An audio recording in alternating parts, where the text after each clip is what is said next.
പത്തനംതിട്ടയാണ് അടുത്ത മണ്ഡലം. കഴിഞ്ഞ തവണ പത്തനംതിട്ട ശബരിമല വിഷയമൊക്കെ വളരെ കത്തിച്ച മത്സരമാണ് നടന്നത്. 2019 ആൻഡോ ആൻ്റണി വിജയിച്ച് കയറിയതാണ്.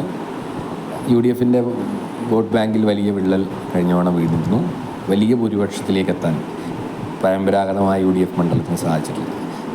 പത്തനംതിട്ടയുടെ പ്രത്യേകത, കഴിഞ്ഞ കുറച്ച് വർഷമായിട്ട് പത്തനംതിട്ട നിയമസഭാ തെരഞ്ഞെടുപ്പിലൊക്കെ തന്നെ LDFനൊപ്പം നിൽക്കുന്ന മണ്ഡലങ്ങളാണെല്ലാം. അടൂർ പ്രകാശ് കോന്നിയിൽ നിന്ന് പോയപ്പോൾ പിന്നീട് നടന്ന ഉപതെരഞ്ഞെടുപ്പിൽ പോലും കോന്നി പിടിച്ചെടുക്കുകയാണ് LDF ചെയ്തത്. റാന്നി ഒരു പരമ്പരാഗത LDF മണ്ഡലമായിരുന്നു. രാജു എബ്രഹാം നിലനിർത്തിക്കൊണ്ടിരുന്ന മണ്ഡലമാണ്. കഴിഞ്ഞ തവണ കേരള കോൺഗ്രസ് മത്സരിക്കുകയും ചെറിയ വോട്ടിന് ജയിക്കുകയും ചെയ്തത്. അങ്ങനെ പത്തനംതിട്ടയിൽ പല മണ്ഡലങ്ങൾ, ഇപ്പോൾ ആറന്മുള ആവട്ടെ, ആറന്മുള വീണ ജോർജ് പിടിച്ചെടുത്ത മണ്ഡലമാണ് UDFൻ്റെ കയ്യിൽ നിന്ന്. അങ്ങനെ നിയമസഭാ മണ്ഡലത്തിൽ LDFന് നല്ല മിന്നുന്ന വിജയം നൽകിയ മണ്ഡലങ്ങൾ അവിടെയാണ്. പക്ഷേ ലോക്സഭയിലേക്ക് എത്തുമ്പോൾ അതൊരു LDFന് അനുകൂലമായിട്ട് ഒരിക്കലും ചിന്തിക്കാറില്ല. എപ്പോഴും അത് UDFന് അനുകൂലമായിട്ടാണ് ചിന്തിക്കുന്നത്. ഇപ്പോൾ UDF കഴിഞ്ഞ 3 തെരഞ്ഞെടുപ്പ് നമ്മൾ നോക്കിയാൽ തന്നെ നമുക്ക് മനസ്സിലാവും. ലോക്സഭാ തെരഞ്ഞെടുപ്പിൽ അത് UDFനൊപ്പമാണ് നിന്നുകൊണ്ടിരുന്നത്. പക്ഷേ ഇത്തവണ അനിൽ ആൻ്റണി, തോമസ് ഐസക്, അതുപോലെ ആൻഡ്രു ആൻ്റണി, ഈ 3 പേരും വളരെ ശക്തമായി മത്സരം കാഴ്ചവെച്ചിട്ടുണ്ട്. അനിൽ ആൻ്റണിക്ക് വലിയ രീതിയിലുള്ള വോട്ട് പിടിക്കാൻ സാധിക്കും എന്നൊക്കെയാണ് പറയുന്നത്. ഇതിൽ വലിയ ഉറപ്പുകൾ അനിൽ ആൻ്റണി നൽകുന്നുണ്ട്.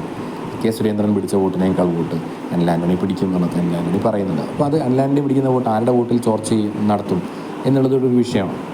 പ്രത്യേകിച്ചും ആൻ്റണിയുടെ മകനാണ് മത്സരിക്കുന്നത്. പക്ഷേ ആ ഒരു സിമ്പതി അല്ലെങ്കിൽ ആ ഒരു സ്നേഹമൊന്നും അനിൽ ആൻ്റണി കിട്ടുമെന്ന് ഞാൻ വിശ്വസിക്കുന്നില്ല. പ്രത്യേകിച്ച് കേരളത്തിൽ മുന്നണി മാറി മത്സരിക്കുന്ന ഒരാൾക്ക് അത്രത്തോളം സ്നേഹം ആ വ്യക്തിക്കല്ലാത്തൊരു വ്യക്തിക്ക് കിട്ടും, മകനായതുകൊണ്ട് കിട്ടുമെന്ന് ഞാൻ വിശ്വസിക്കുന്നില്ല.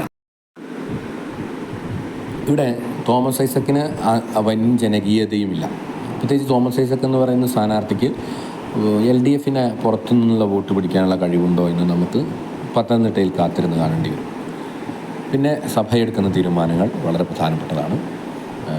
സഭാ മേലധ്യക്ഷന്മാരുമായി നടത്തുന്ന ചർച്ചകൾ, അവരുടെ വിശ്വാസികൾ ചെയ്യുന്ന വോട്ടിൻ്റെ രീതിയൊക്കെ തന്നെ പത്തനംതിട്ട മണ്ഡലത്തിൻ്റെ വിധി നിർണ്ണയിക്കും. കാര്യങ്ങൾ ആൻ്റോ ആൻ്റണിക്ക് അനുകൂലമാണ് എന്ന് തന്നെ പറയാം.